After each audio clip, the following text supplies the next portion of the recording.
I'm just saying, just before I tap record, I was like, I need to find my notes, and Tom was like, notes? It's only one sentence. This is as much preparation that I've done. It's because basically for the one, yeah, yeah, don't have awkward pauses. For the first time ever, I think this project, I would call it a project, or this like execution of work or whatever, is really encouraging and inspiring, which is making me want to do like more of it, right? Than what I technically have done before. So I think anytime you start a project, and if you get inspired by like more ideas and stuff, and you want to do more episodes, but I'm like, no, let's just find the consistency of one a week. Now, obviously, you'll notice that this has turned up a little bit later than usual because I was flying back from Bali.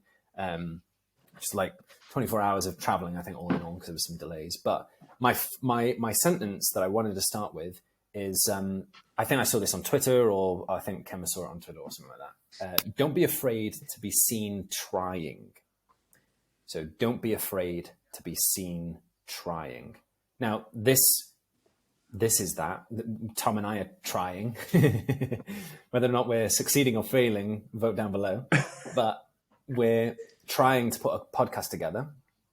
And what I wanted to kind of share is basically like, what is this? Like, how have we done this? How are we doing this?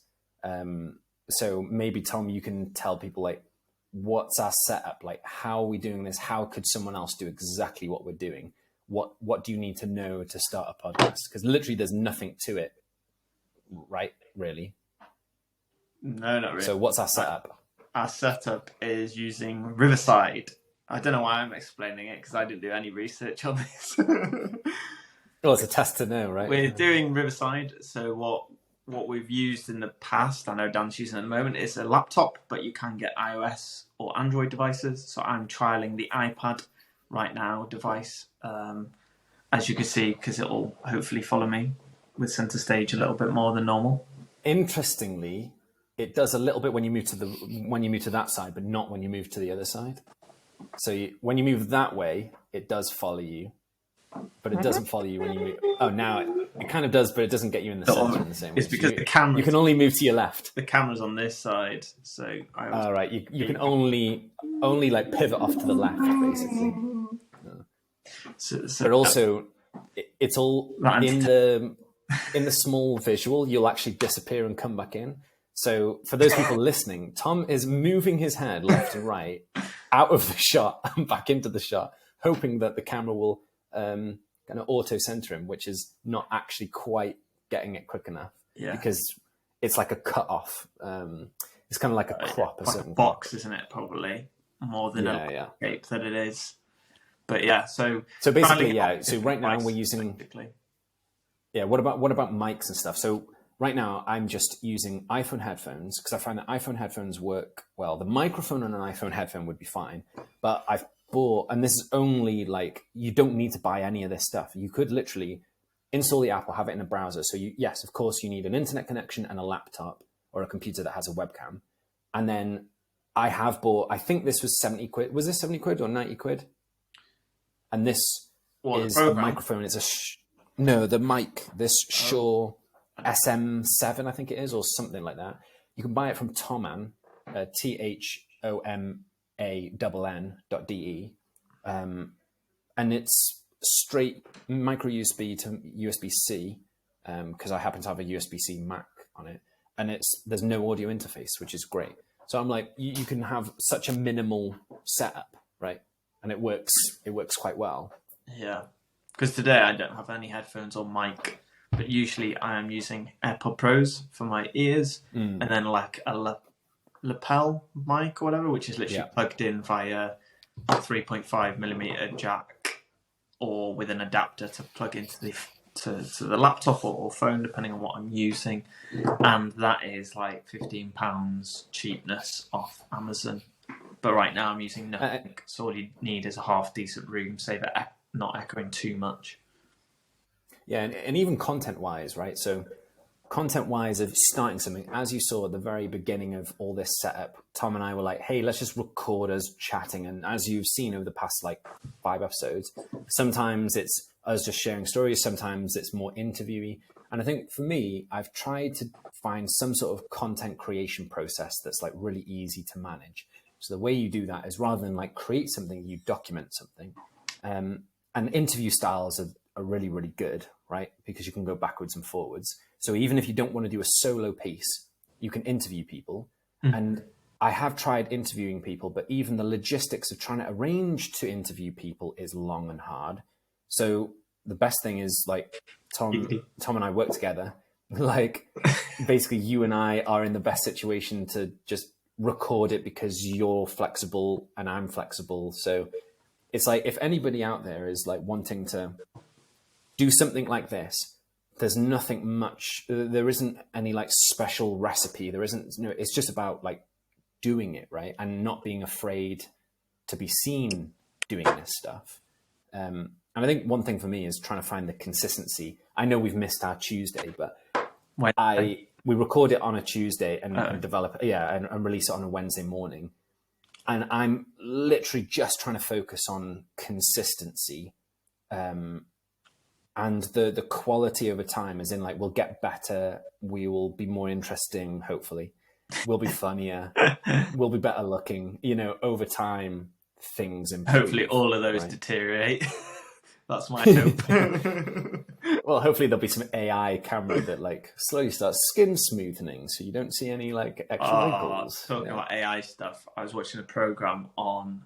This is going to be a fun conversation because I don't remember the program, and it was on BBC, and it's a drama, and it's basically how a government like official goes on like live TV and explains how he disagrees with a company. And basically the company is an AI tech company. And they basically take the live stream, edit it, and then reproduce it. So it's like, I love the company and everything is all for doing. And because everyone is watching it through the TV, everyone thinks he said that. But only him and the interviewee that was in the room of them talking realised he didn't say that. So it's one of those things that what is truth? So he had to get fired for something because it's on live TV and only one other person can say he didn't say that thing. So interesting. What, wait, this was a real thing? This No, this is a... So hang on a second. I dropped out the camera because basically, so I'm on a wheelie desk, and I'm slowly, as you can see, the sun is coming into my eyes, and I'm literally trying to back up into the corner, but I can't back up too much because my drum kit's right behind me, and these plants behind me. And I was also literally pulling it out the plug. So I was having this catastrophe of like, my battery's going to die. Is it going to die? Is it not going to die? While you're telling the start of the story. So let's recap. My problem is over, even though the sun keeps on moving around, as it should do naturally. This what is would be more thing. interesting is, what is your recap from through your terror trying to figure out what I said, just to make it more entertaining? Yeah, so basically... Yeah, that's a good way of putting it. So basically what happened while I was fidgeting and moving around like a crazy person, trying to like stop the sun from glaring me in my eyes, is there was an interview of, let's say like a newscast of someone being interviewed about an AI company that they work for. And that person being interviewed basically said how awful that company was because they didn't agree with what it was. And the interviewee, the person interviewing that person, heard all of that information. But in the intake of the video feed, there was an AI algorithm that was basically live adapting what he was saying, which then made everything that he said positive and happy about the company, which then got broadcast out. So then they fired him. And basically the only person that would say what he said was true was the person interviewing them, because everybody else that saw the video was, you know, this like honey glazed version because it was an AI driven version. Hey, smashed it. The only part was A+. It was real, people. It was real. It is very much like a Black Mirror episode, right? I'm not seeing that episode to my recollection. Oh, sorry, not that, as in like it sounds like something that would be a Black Mirror episode. Yes, which I think is true. I think going back to last week when I said like public humiliation, right? Just imagine that you were adapted to say the reverse, right? In the sense of, I love, product A, and it adapted it to say, I hate product A, and I hate this group of people, and I hate this, all this like controversial stuff that it would end up saying. They actually did a AI podcast. They generated a podcast between who's that bald head guy on Spotify? Rogan Josh. No, not Rogan Josh. Joe Rogan. I always have to say the curry because it reminds me. Rogan Josh. It's also the same like Joe Rogan. What's the? Yeah, it is Joe Rogan. Yeah, Joe Rogan and I'm just gonna. This is kind of like Pictionary, but I'm being really bad. The guy that created Apple with the turtlenecks. Oh, what's his name? Oh no, Jobs? The guy that created Apple. Yeah, Steve Jobs. So Rogan Josh and Josh Steves. I'll just say them reverse. I'm just pretending that I'm jet lagged. So Rogan Josh, Joe Rogan and Steve Jobs basically have a conversation and get interviewed with each other, but they actually didn't have that interview in real life. All it was is a computer was fed all of Joe Rogan's podcasts and all of Steve Jobs' speeches and his autobiography and stuff. And they basically put it together in an AI-generated podcast where they're interviewing each other. But it didn't actually happen. And the voices are the voices of those individuals because we have so much information about those people. They've said lots of words and stuff. And I assume that it wouldn't take much to like programmatically create a voice in the same way that all I need is like 3 sides of your face to create a fake kind of AI version of like Tom Ryland saying that, he actually hates Liverpool. He doesn't love Liverpool. Like that's all you need. Because chances are you've said certain words that we can amalgamate into some sentence. But so this was a TV show then? TV show, yeah, drama on BBC. What was it called? Can't remember. As I said, it would be interesting. But that is it's funny, like to find out. Yeah, go and watch everything on BBC and then come back and tell us what it was. I find that sometimes analogies and stories, you need to say them with such conviction that it gets the point across without allowing your own kind of like forgetfulness to get in the way, if that makes sense. And I found that fascinating. Are we creating content ready for some AI to munch it up and reproduce better content to push us out of the market that we're trying to push ourselves into? Just imagine. So would a robot get paid for what we're doing if they steal our voice? Well, we'd have to like copyright our voice or something, right? Copyright our likeness and our voice. Because isn't there some celebrity? Isn't it? Again, I'm going to say the analogy, the story. The voice of Darth Vader and the Lion King. Yeah. Earl Ray Jones. What's that guy's name? Something like that. Anyway, Darth Vader's voice. He's sold his voice or the rights to his voice to be able to be used in future films or something like that. And I think that's going to be the future, as in like celebs will be able to do a Futurama type, head in a glass jar thing where they can sell their likeness and their voice to then be reproduced for anything and everything. Because I can deep fake a podcast, I could deep fake a video. So why not, a positive example of that would be utilizing it in a film, so long as the family of said celebrity, if they happen to pass away, can like get the royalties of that. Because royalties as a concept exists anyway, because music royalties, right? Let's say, for example, Michael Jackson's kids are making money off Michael Jackson's music because it's just royalties being fed then to the children of that person that's deceased. So royalties exists. So what happens and if copyright they don't exists, have kids? So you just slap it together. Where does royalties last? It would go, if you don't have kids? Do you know? It would go to your like estate, right? Whatever your estate is. So if it's a limited company, or if it's a trust or something, and chances are in your will, you would have had something to say like, hey, this should go into a trust, and this trust would go and do, charitable work or whatever. Yeah. So I think it would basically go somewhere because you've told it to go somewhere. I assume.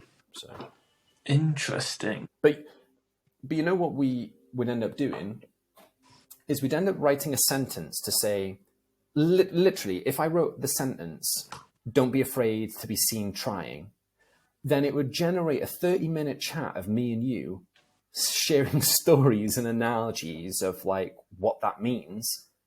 and it would be like funny and all the rest of it, like, and it would be both of us in the video and all the rest of it, and we wouldn't have done a freaking thing except for written a sentence and then waited 2 hours for it to produce this AI version of a chat.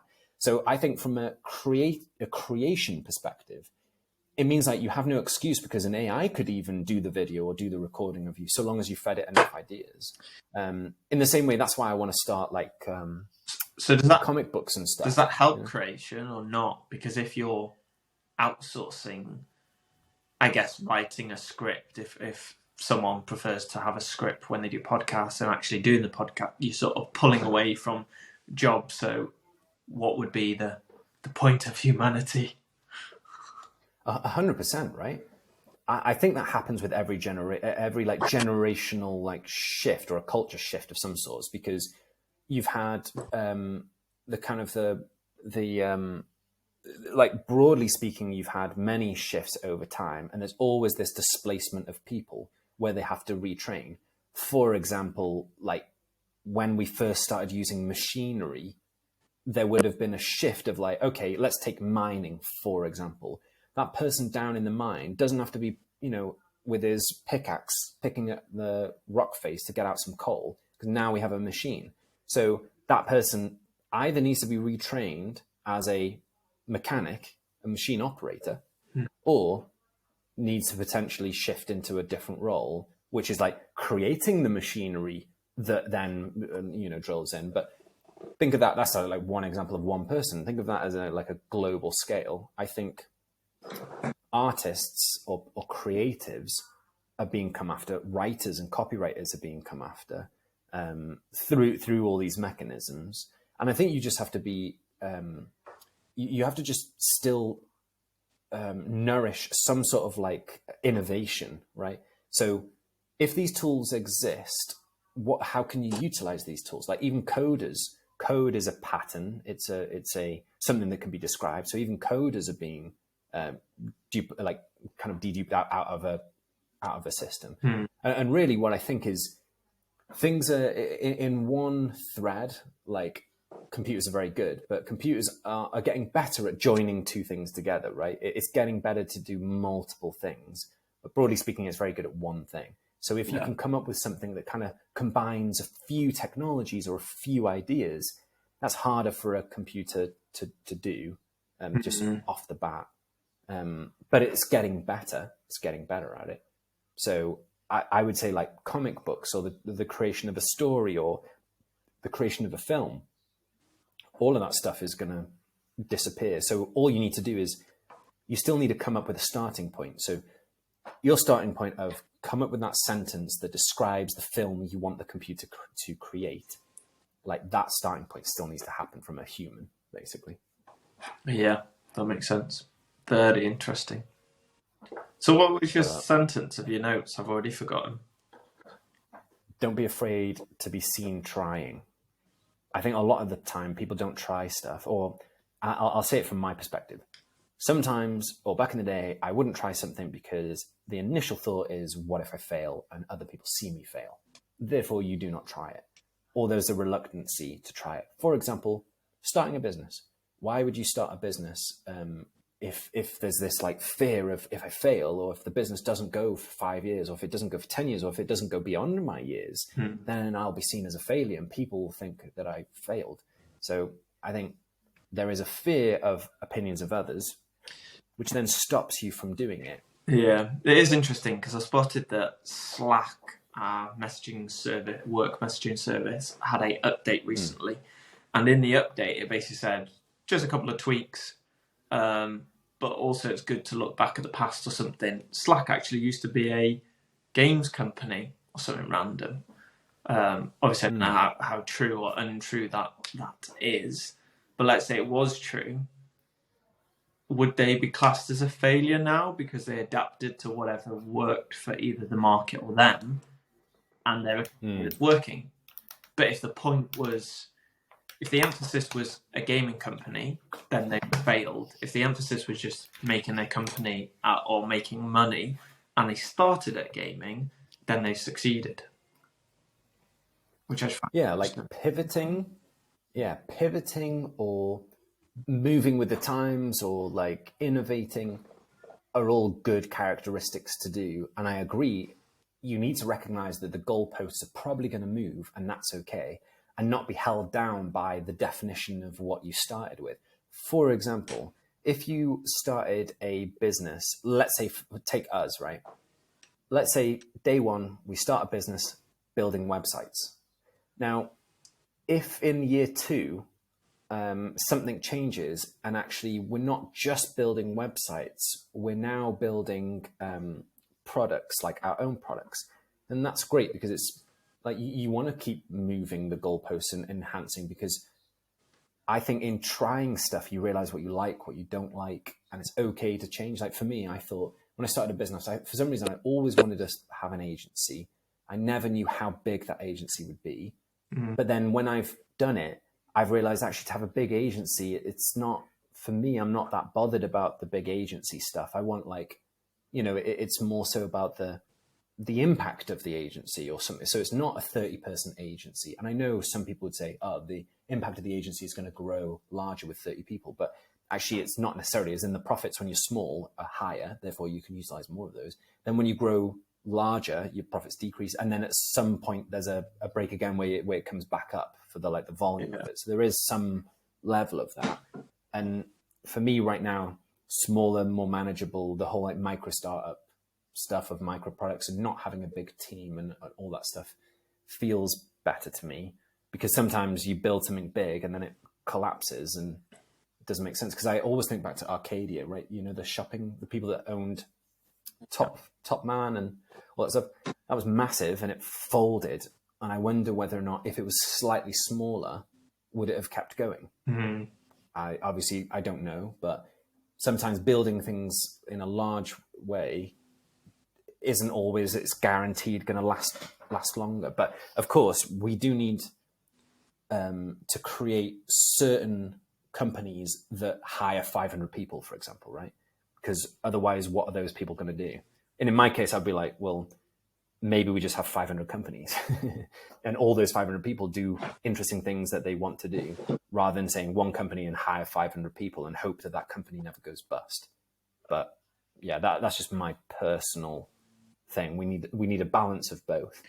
Nothing too large that it collapses and destroys a bunch of people's livelihoods because of the dependency on that big empire. But I also don't think that it necessarily means that everybody has to be a business owner if they don't want to be a business owner. Yeah. It's balance. But... So how did you come up with your sentence?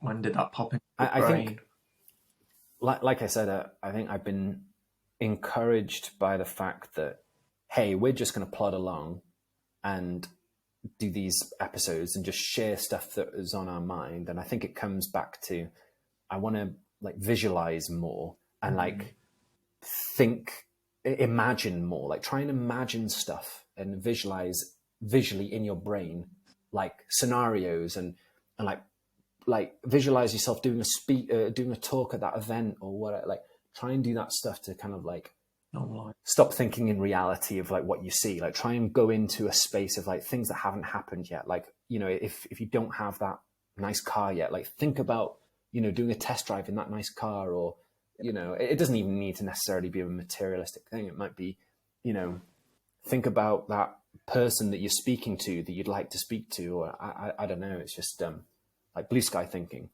And I think these sentences come because I'm trying to think of good things, good topics to talk about that might inspire somebody. And I'm always trying to think about who might be listening to this or who might be watching this. Could they be a person that would love to do something like this, but like they just need 5% encouragement to get them over the line and actually do it.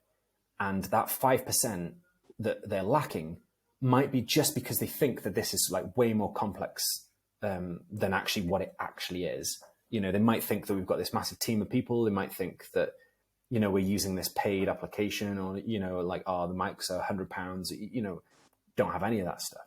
So I'm like, let's bring the bar super, super low.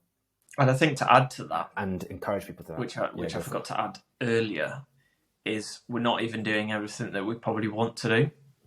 So what I mean by that is we're not cutting them into smaller pieces and then posting them on all the different social media sites. So there's like short-term content of, I don't know, 5 to 30 seconds, and there's a 1 to 2 minute, there's which we could do, which is probably on our hearts. But again, I think it's looking where we're at and looking at where we can push the product and how much energy that we've got, that actually we have to rein ourselves in during this time.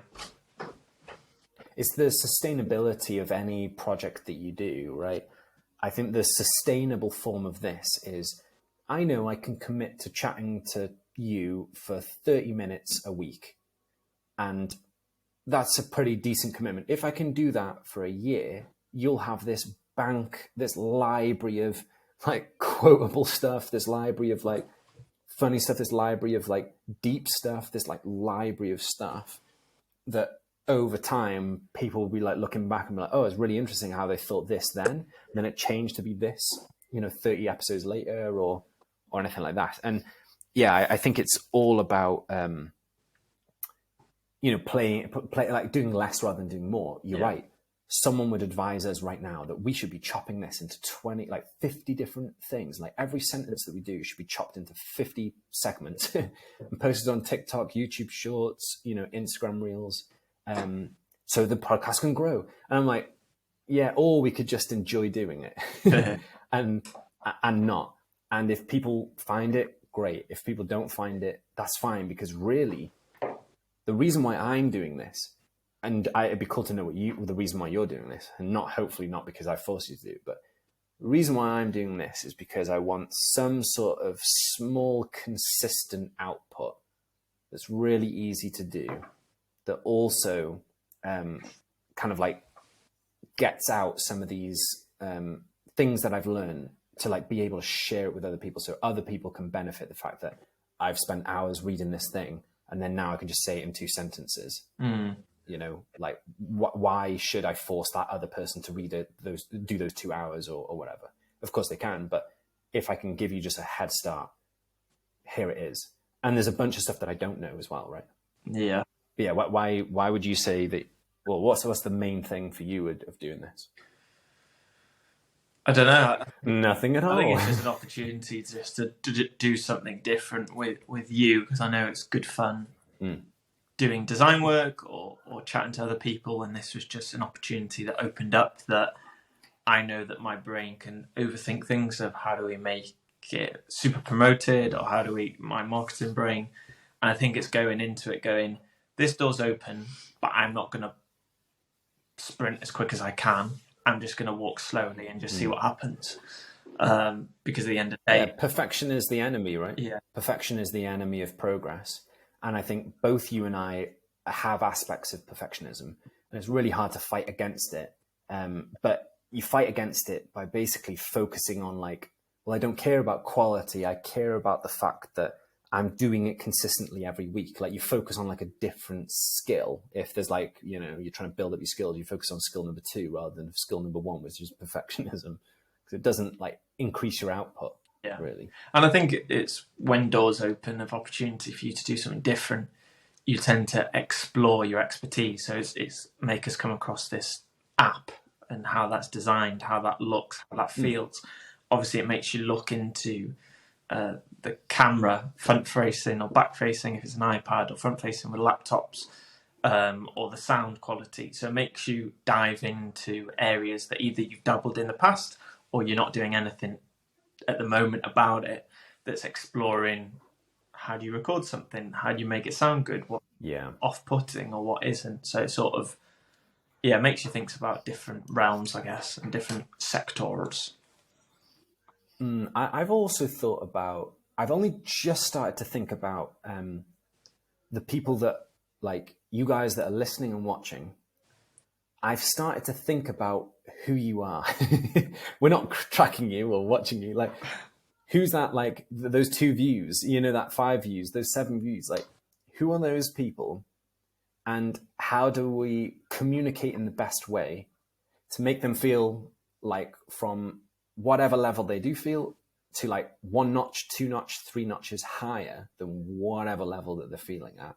Yeah. And I think it's fascinating, because if you take the concept of for example, take the concept of preaching or church or whatever, right? Or doing any sort of speech or talk.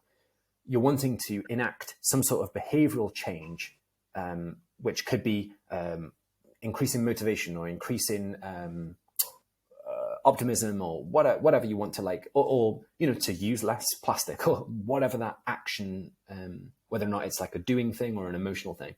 So how do I do that? What is the way to do that? So I think in doing a podcast, it kind of brings this like accountability or this like, yeah, you've got to be like a good communicator. How do you want to do this stuff? And I'm not talking about manipulation. I'm talking about how do you be a really good communicator to help somebody. That's literally it, to make someone feel better. Yeah. In whatever, small or big, or to inspire that person. Yeah. Maybe to just keep on doing what they're doing. It might be not like an asking you to, stop something. It might be, keep doing what you're doing, or it might be to start something new. So, yeah. Breaking news. I've found it. I don't know if you can read. The capture. So it's the capture. Yeah. It was season 2 that I watched. Apparently season 1 isn't as good. So I just jumped in at season 2, which says, all right. So BBC iPlayer, the capture.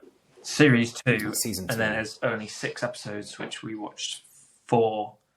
And it was very interesting, particularly in this sort of AI world. Obviously, some of it's fake, but it's interesting of if tech went in that direction, what it would look like, the sort of Black Mirror aspect to it. Yeah. Going back to the question you said before as well, like another thing I find is like with the whole like, yeah, there's loads more that we could do in the sense of the polish. But I also think sometimes when we finish them, I'm like, but I could have said this, or like, there's this story that would have added really well to that. And I'm finding that fascinating. Again, it all comes down to being a good communicator and communicating the core idea or the core concept. And the extra like other stuff, you just have to believe that in the 35 minutes or the 40 minutes or whatever we end up doing, like that in itself was sufficient. And there'll be multiple occasions to do more efficiencies. And over time, that message will come across because you'll do some episode 7 or episode 9 where you'll say that story or a different version of the story because actually the fact that you didn't say it, you've improved it because some other example has come to your mind and you've said it in a better way in episode 9 or whatever. Yeah. Because do you find that because you're very like good with analogies and stuff. How do you find, that feeling that, I should have said this, I think I used to struggle with that a lot more when I was younger. I think it's more of a I go into freeze mode that is like, should I share this or not? I think as I've got older, I've sort of gone a bit more, if it pops up, it might be the right time, but I hold it way more lighter that if I didn't feel like it's the right time, even though it has popped up, that if it comes up again, I can share it. And I've got that more conviction or confidence in sharing it.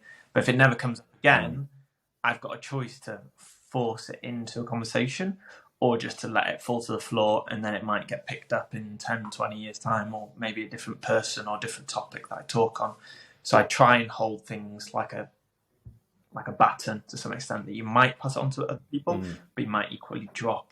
And it's okay. There's no more success by handing over more batons, because at the end of the day, you could pass it to someone, pass a good analogy, but the wrong timing, and then they might perceive it wrong, and then it might put them into guilt or shame or fear or whatever. That's not worth the analogy that you were trying to say at the end of the day, because you put someone in turmoil or difficulty that they might be dealing with a past issue that's popping up now. Even if your analogy might be correct, it might just, the timing might be incorrect at that moment in time. And this is why, like, being a good communicator is such a broad thing, but really a part of being a good communicator is really being like perceptive to what's actually going on and not communicating for the sake of communicating. I think for me, like when an episode finishes, I'm like, oh, that was really good. And like, actually, I should think about this next time. Or like, oh, we should talk about this subject. Because actually this subject about like, creativity and how are you creative? And maybe that's inspiring. Just if we just talk about that, like, and I think for me, I'm utilizing I will call it missed opportunity, but it's not a missed opportunity, but utilizing that energy to like keep me going for the next episode, even if next episode we don't talk about that thing that was missed, as in like, even if the next episode is not about creativity, like that's fine. It's just like, it's like the storing in. Yeah. Literally the overflow of stories and analogy and this like wanting to share and communicate to help people, utilizing that energy. Yeah, it doesn't make it into episode 5 or 6 in our case, but it will like spur you on and encourage you to do episode 7, whatever episode 7 ends up being. Yeah, it is interesting. So it is very interesting. But yeah, I was just thinking, imagine if you just dropped in a random sentence, even like a white lie about random people that you might think that are listening, to see if they are actually listening till the last end. That was my random thought of the day. Okay, let's go with this. What I find interesting is actually what you'll find in the same way that we'll find as well.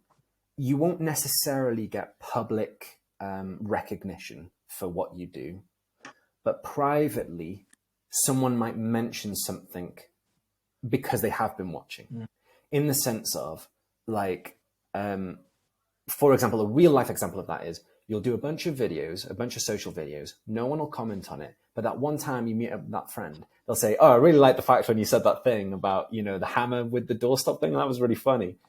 And you'd be like, "But why didn't you comment?" Or whatever it is, right? Like, I think life is much more about the subtleties of influence, and kind of persisting beyond the need of the validation, and just trusting that if this is good, people hear the good parts, and if it's bad, people don't hear those parts.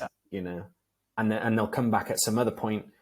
They'll drop it for a bit, maybe come back, and then that one episode randomly hits on the point. Yeah. So something that's happening in their work or in their family life or in their relationships or in their personal life. I know it's not the same with podcasts, but TV program, Always Sunny on Philadelphia or whatever. I remember my best friend Derry mentioning it to me probably back when I was at uni. This is like 7-8 years or whatever. And he said, "This program's really funny." But I think I watched a random one out of the blue and I was like, that didn't really hit home because you don't understand the context, you don't understand where the characters have come from or are going to. So it didn't really hit home at all. But then later down the line, I remember him bringing it up again of going, "Oh, it's so funny, I go back and watch it." And it must have been on Netflix or something that was more accessible, like post the DVD world. So then I thought, okay, then I'm just going to watch it in the background. So I'm not pulling my full attention onto it. I'll watch it in the background whilst doing, I don't know, it must have been essays or maybe past uni, must have been work. And then you slowly buy into it. And then now it's like, well, I've watched everything. And then actually I've rewatched it. And now they've started a podcast that comes out every Monday morning. So I've started listening to that. And then you tend to share it with you, share it with other brother Tony. And I think it is that the good thing is with content is you might not necessarily understand it. It's like kids might not understand Family Guy, but when you're a student, it's probably the funniest thing ever. But then you might forget about it. But then you'll bump back into it maybe in your 20s or 30s, and then you rewatch it and listen to it and then understand. It's like panto. You sort of understand things that in a different light later on in life. And it all comes down to a group of people or an individual or a couple of people committing to consistency and a volume, a certain volume, or like a season or series of stuff. I remember when you shared about Always Sunny in Philadelphia, you said that it's basically like, I think it's because you heard an interview. It's if Friends happened, but like all the worst things happened. They basically were the worst of people. Yeah. So the Friends, as you know it now, the great people that they are, just think of the absolute opposite people. That is now what Always Sunny in Philadelphia is. They're just horrible people getting together, doing awful stuff. That's what this is about. And just sharing the story of that and the journey of that, which I think was really funny. Yeah. Yeah, I heard that in an interview, and it was one of those things that, like, I enjoy Friends, but if someone says, think about the most opposite thing, you sort of go, or you think, oh, would that be bad? Because I know Friends is good, but no, it's bad people. But even that is funny in a completely different way, because none of that content would necessarily be on Friends. Like there's one scene that two characters started beating up kids because those kids stole their bikes, and it's just like, unless you watch the whole journey and watch that program, it's really hard jumping into that going, this is a strange program, two adults beating up kids. And it's very, that program is way more easier pulled out of context than maybe Friends is, that you're there for the more emotional journey of when someone gets together or someone gets married, you can buy into it dead easy. But I think with something like Philadelphia, it's like, you need to know a little bit of context of they're the worst of the worst, and they might not even trying to be good people. They're just trying to make a profit or trying to so then it justifies their actions a bit more, that it's not reality. So you can laugh along with it a lot more. And with all those things, they all started with low numbers. Yeah. Like they started with not that much of a following and just kicked it off. And I think what they've found interesting is their fans are really, really young, because they've been introduced to it at some point and they've started to binge watch it all. So they're not necessarily the age group that would have watched it when it first came out and followed it through. They're much, much younger because they've been introduced to it at a different point, and also can binge it because that's the beauty of like on-demand stuff, Yeah. And that's like, I'm getting glare from two places. So the window out here, the sun is happening, and then there's a mirror here, which is basically burning my retinas. I literally can't move because they're both the two sides. You'll be getting a tan by the end of the episode. Well, I burn more than anything else. My wife, Kimmer, says I'm called Moonburn because I'll burn even if the moon is out. That's what we'll end up having on t-shirts. And don't be calling me Moonburn in the comments, okay? So this is, if you've actually watched the 41 minutes. Surely Moonburn, isn't that so maybe that's the joke. Isn't Moonburn just a wedgie? Like your Mooney getting burnt?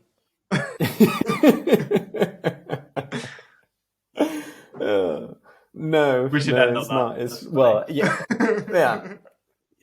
Debate. What do you think Moonburn is? Being sunburnt by the moon, or having a wedgie, or something else? Yeah, or insert your own answer. And on that note, keep on hammering those nails. Bye for now.